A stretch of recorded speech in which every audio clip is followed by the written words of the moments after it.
Certainement difficile de voir le vrai dans tout le faux qui circule autour du problème de l'Ukraine. Ce qui est sûr, c'est que le 11 mars, les États-Unis ont décidé de proposer un cessez-le-feu. Ce cessez-le-feu a été accepté par l'Ukraine.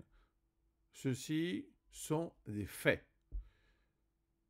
Si on continue dans l'ordre des faits, on voit que la Russie continue d'attaquer l'Ukraine depuis le 11 mars sans avoir cessé, de quelque façon que ce soit, à le faire. Cela veut dire finalement que la Russie n'est pas pour le cessez-le-feu. La Russie considère que le temps joue pour elle, qu'elle peut gagner du temps, qu'elle peut continuer ses attaques, qu'elle peut dénigrer l'Ukraine en disant que c'est l'Ukraine qui ne veut pas de cessez-le-feu, alors que tout le monde sait que l'Ukraine a déjà accepté un cessez-le-feu inconditionnel. Donc il s'agit bien d'une propagande de la part du Kremlin qui n'a rien à voir avec la réalité. Et maintenant, au moins au niveau européen, on s'en rend compte de façon littérale. On voit qu'il s'agit de mensonges, qu'il n'y a pas de faits et qu'il faut effectivement se préparer à défendre l'Ukraine, à défendre l'intégrité territoriale, à défendre le droit souverain des peuples à vivre librement dans leurs frontières reconnues au niveau international. Ce sont des choses très simples, très courantes, mais on voit bien qu'elles sont remises en cause par ce système de propagande qui essaye de dire, d'expliquer que ce n'est pas la Russie qui est l'agresseur et ce n'est pas l'Ukraine qui est l'agressée, alors que tout le monde le sait que c'est bien la Russie qui est l'agresseur et que l'Ukraine est agressée.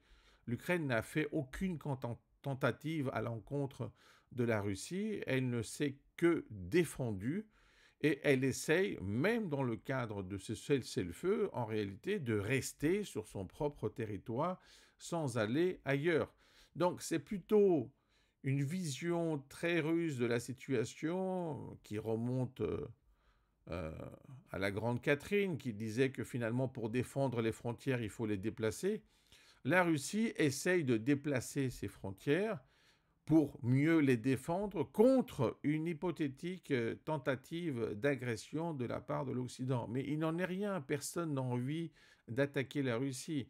Donc c'est simplement un outil de propagande, un espace dans cette mentalité de fuite en avant qui considère qu'il vaut mieux frapper les autres avant qu'ils ne puissent nous frapper.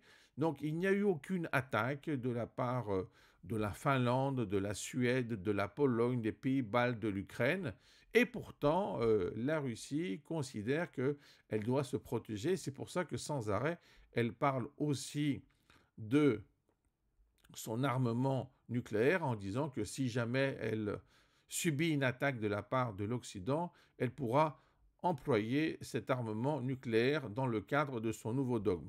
Tout cela est normalement clair pour tout le monde. On comprend bien qu'au niveau diplomatie, on essaye de trouver des points d'approche complètement différents de la réalité pour tenter de sauver des négociations. Mais là, on voit bien que la réalité est bien plus présente que cette propagande et que finalement, dans les faits, la guerre se continue malgré les interventions, malgré les tentatives de négociation, car tout simplement, l'un des deux belligérants ne veut pas arrêter la guerre, veut simplement vaincre d'une manière ou d'une autre, peu importe la réalité. Ce qui est important, c'est que euh, ce belligérant apparaisse comme le grand gagnant de cette guerre qui, au départ, souvenez-vous-en, n'était pas une guerre, c'était simplement une opération militaire spéciale.